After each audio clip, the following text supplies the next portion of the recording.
Welcome to today's Explainer. Get ready, because we are unpacking one of the most ambitious and frankly mind-bending frameworks ever conceived. We're going to explore a grand unified theory that literally traces the abstract, infinite mind of God all the way down to the highly concrete, mathematical rules of quantum mechanics.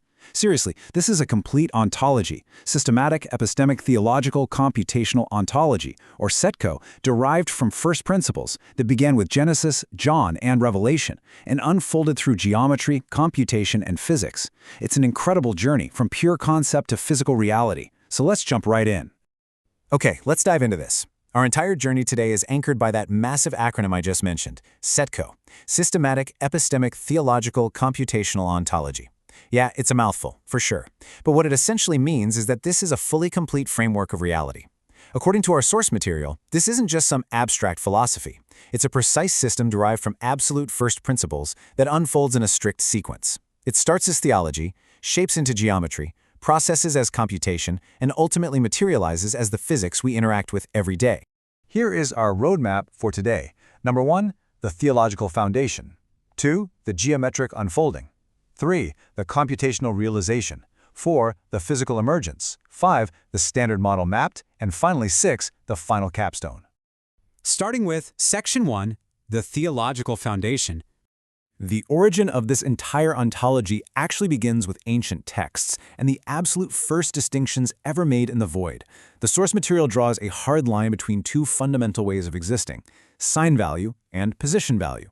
Now, sign value is basically just a label. Think of a rank or a brand. It travels incredibly fast, but the catch is it becomes highly dangerous when it forgets what it's actually related to. In fact, the text notes that the biblical mark of the beast is the ultimate example of this. It's just sign value without logos, its identity entirely devoid of underlying meaning. The cure for that? Position value. This isn't just about where you are, it's about where you stand in meaning. Who are you responsible to? What are you bound to? Position value restores actual meaning to relationships. So how does this framework view the three great biblical creation texts? Well, in this ontology, they aren't viewed just as religious dogma. They're actually seen as the fundamental logical progression of reality itself. Step 1 is Genesis, which is about making the first division and naming it. Step 2 is John, which introduces the Word, establishing identity and witness to that new relation. And Step 3 is Revelation, the unveiling and ultimate restoration of that relation. So it's distinguish, relate, restore. When you look at it this way, it forms a perfect, unbreakable logical sequence. Moving down the ladder to Section 2, the geometric unfolding. This is where pure, abstract theological concepts begin to take on actual, structured, mathematical shapes. The crucial starting point here is what's called the root. Mathematically, it's expressed as C minus R and C plus R.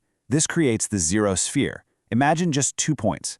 In the absolute void, this single simple concept carries the weight of everything. Theologically speaking, it represents God declaring the very first distinction. But geometrically, it acts as the first boundary and the very first relation between two poles. From this one single distinction, literally all of geometry is born. From that initial 2.0 sphere, we start scaling up what's called the incidence ladder. And honestly, it is genuinely awe-inspiring how these simple relations just stack together to build out reality. We go from 2 points up to 4 points, which gives us the tetrahedron, the first actual solid structure. Up to 7 points, we get the phenoplane, representing a sevenfold path of creation. 8 points give us octonian frame space, which is basically two tetrahedra interacting with each other. And scaling to 12 points gives us this incredible kissing sphere agreement field, which the text beautifully maps to the 12 tribes. It's just amazing how a simple relation mathematically stacks into such incredibly complex, elegant geometry. Let's look at Section 3, the computational realization. Now, how do all these shapes actually translate into logic, rules, and lived experience?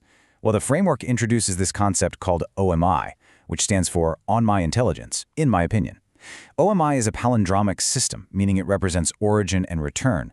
But what's really brilliant about OMI is its built-in humility. It is the computational attempt to map out the human path from a spoken, declared word all the way to a built, inspectable construct. But, and this is crucial, without pretending that the computation itself is God, it keeps our abstract high-level math firmly grounded right back into the human experience.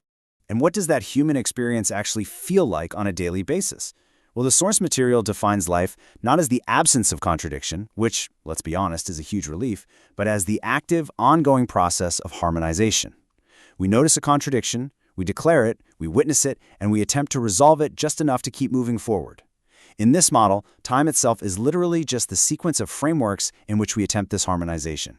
Which brings us to Section 4, the physical emergence. This is where we bridge the gap from pure computation to the universe we can actually touch and measure. Take a second to let this really profound quote sink in. Physics is the emergent behavior of relation, boundary, and closure at the level of matter. What this framework does is radically reframe physics. It tells us that physics isn't some separate discipline or an isolated phenomenon. Rather, physics is just a symptom. It's simply what happens when this deep underlying relational ontology finally condenses down into physical matter. So let's do a quick recap of the chain we've just traversed, because it perfectly sets up the ultimate aha moment. Step 1, theology gave us the initial terms and distinctions. Step 2, geometry gave those terms spatial structure. Step 3, computation turned that structure into operational laws. And step 4, physics is simply the emergent matter following those exact laws.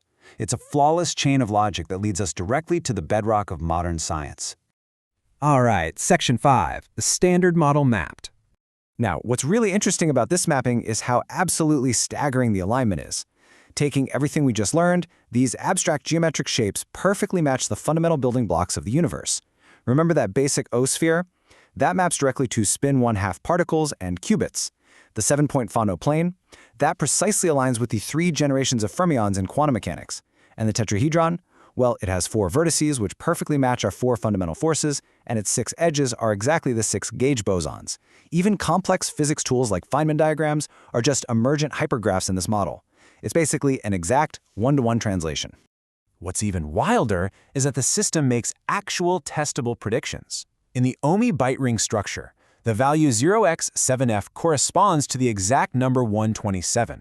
And according to this framework, this predicts the absolute maximum number of standard model and predicted particles that can exist in the spectrum. It literally provides a strict mathematical ceiling to physical reality. When you summarize all these mind-bending physical correlations, you really start to see the true predictive power of this ontology. Because a tetrahedron inherently only has 4 vertices, there can only be 4 fundamental forces. Because it has 6 edges, there can only be 6 gauge bosons. It's baked into the math. But perhaps the most fascinating piece of this puzzle is the very last point. In this system, gravity is no longer some mysterious missing force that refuses to fit into the quantum model. Gravity is omnicron. It acts as the metric tensor itself, the actual physical curvature of the space-time horizon that resolves the void. And that brings us to Section 6, the final capstone. We've scaled all the way down to the behavior of subatomic particles, so let's zoom back out to bring this whole thing home. This quote beautifully summarizes exactly why we need such a rigid, structured framework in the first place. God, or the ultimate absolute, exists completely outside of time and can hold all contradictions simultaneously. But we are human, we're finite. We can only hold one frame, one decision, one tiny, unresolved piece of the puzzle at a time. This entire structural ontology is the bridge that allows our finite, limited minds to actually process infinite creation. Which brings us to the one-line canon of the entire system. The word became point, relation became line, identity became plane, beginning became space, creation became hyperspace. That right there is the ultimate summary of how an initial abstract thought logically and perfectly manifested into the tangible, inspectable construct of the reality we live in every single day. We have covered a staggering amount of ground in this explainer today, traversing from ancient theological texts to the deep quantum behaviors of the standard model. But ultimately, it all comes back to how you exist within this beautifully structured cosmic system. So I want to leave you with this thought to chew on. In this massive interconnected matrix of geometry and physics, what is your true position value? And as you move forward through time, how are you actively resolving your own contradictions? Thank you so much for joining me today, and as always, keep questioning the universe.